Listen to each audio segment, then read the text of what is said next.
Assembly প্রোগ্রামিংয়ের Bangla video টিউটোরিয়ালে সবাইকে স্বাগতম। আমি মাহমুদুল হাসান মন। আজকে আমি আপনাদের দেখাবো অ্যাসেম্বলি প্রোগ্রামিংয়ের মাধ্যমে কিভাবে শিফট অপারেশনগুলো পারফর্ম করা যায়। আগের ভিডিও টিউটোরিয়ালে আমি দেখিয়েছিলাম কিভাবে শিফট অপারেশনগুলো কাজ করে, অর্থাৎ কিভাবে লেফট শিফট এবং রাইট শিফট হয়। আজকে আমি দেখাবো কিভাবে লেফট শিফট এবং রাইট শিফট আমরা অ্যাসেম্বলির মাধ্যমে করতে পারি।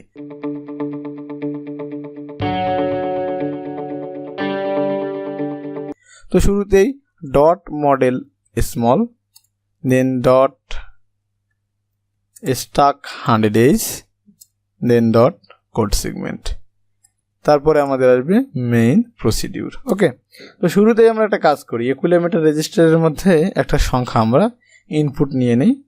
সংখ্যাটি আমরা আগের টিউটোরিয়ালে 4 দেখিয়েছিলাম, এখন আমরা 4 ইনপুট নিয়ে নিলাম এবং আমরা কি করব, একে লেফট শিফট করব প্রথম দিকে।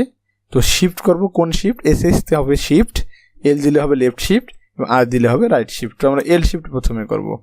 কত ঘর করব, আমরা একবার শিফট করতে চাচ্ছি, তাই এখানে আমরা দিলাম 1।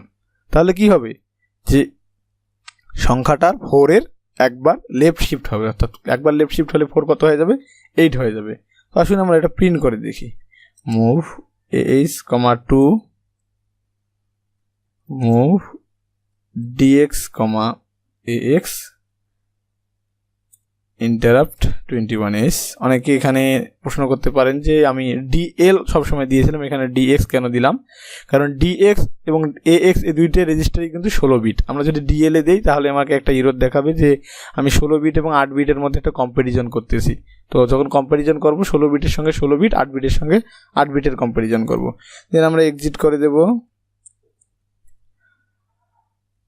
Move H, 4ch interrupt 21h main np int main। Okay, তো আসুন আমরা একটু ইমুলেট করে দেখি ব্যাপারটা। ইমুলেট, দেন রান করলাম, আমার কোনো আউটপুট আসেনি। আমরা একটু আস্কি টেবিলের দিকে যাই।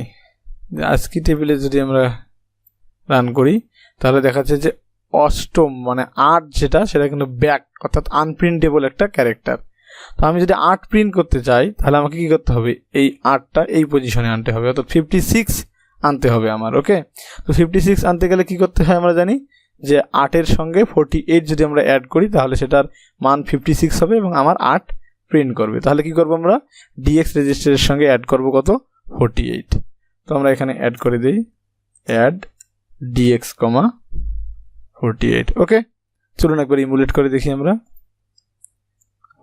দেন যদি আমরা রান করার আগে রানই করি, সমস্যা নেই, রানে যে 8 দেখাচ্ছে আমার। ওকে, এখানে আমি আপনাদের আরেকটা বিষয় দেখাবো। বিষয়টি ঠিক এরকম যে চলুন একবার ইমুলেট করি।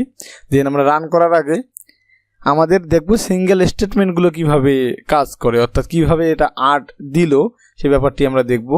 তো সি প্রোগ্রামিং ল্যাঙ্গুয়েজের ক্ষেত্রে একটা সমস্যা হতো ঠিক এরকম যে আমরা জানতে পারতাম না যে আমার কোডের কোন লাইনে বা কোন পজিশনে সমস্যা হয়েছে, কিন্তু অ্যাসেম্বলিটি আমরা দেখতে পাই, অর্থাৎ কোন লাইন শেষে কোন কোন ইনপুটের জন্য কোন কোন আউটপুটগুলো আসতেছে। তো সিঙ্গেল স্টেপ, অর্থাৎ এই স্টেপটিতে এখন আছে, এই স্টেপটি এখন এক্সিকিউট হবে। এই স্টেপটি যখন এক্সিকিউট হলো তখন দেখা গেল যে এই যে আমাদের ইকুইলিমিটার রেজিস্টারের যে লেফট পজিশনের মধ্যে কত আছে, এই যে 4 সে স্টোর করেছে। এবং পরবর্তীতে যদি আমরা শিফট করি তাহলে দেখি এই 4 এর মানটা কত হয়ে যায়। শিফট করার পর দেখুন এই 4 এর মানটা কত হয়। এই স্টেটমেন্টটা যখন কাজ হয়ে গেল তখন যে আমার এল এ যেটা ছিল, এল এর মধ্যে 4 ছিল, সেটা 8 হয়ে গেল, অর্থাৎ কি এক ঘর লেফট শিফট কিন্তু হয়ে গেছে। দেন আমাদের এই ডিসপ্লে ফাংশনগুলো যদি আমরা কল করি সেটা কাজ করবে। তো লেফট শিফটটা আপনারা বুঝতে পেরেছেন। এখন আমরা রাইট শিফট করি। তো রাইট শিফট করার জন্য কি করতে হয়, লেফট শিফটের মতোই একই জিনিস, শুধু আমরা জানি যে শিফটের এল এর জায়গায় কি দিতে হবে, আমাকে আর দিতে হবে, তাহলে সেটা রাইট শিফট হয়ে যাবে। তো 4কে যদি আমরা রাইট শিফট করি তাহলে কত হবে, অবশ্যই জানি আমরা 2 দ্বারা ভাগ, অর্থাৎ 2 অ্যান্সার আসবে আমার। চলুন ইমুলেট করে দেখি আমরা একটু।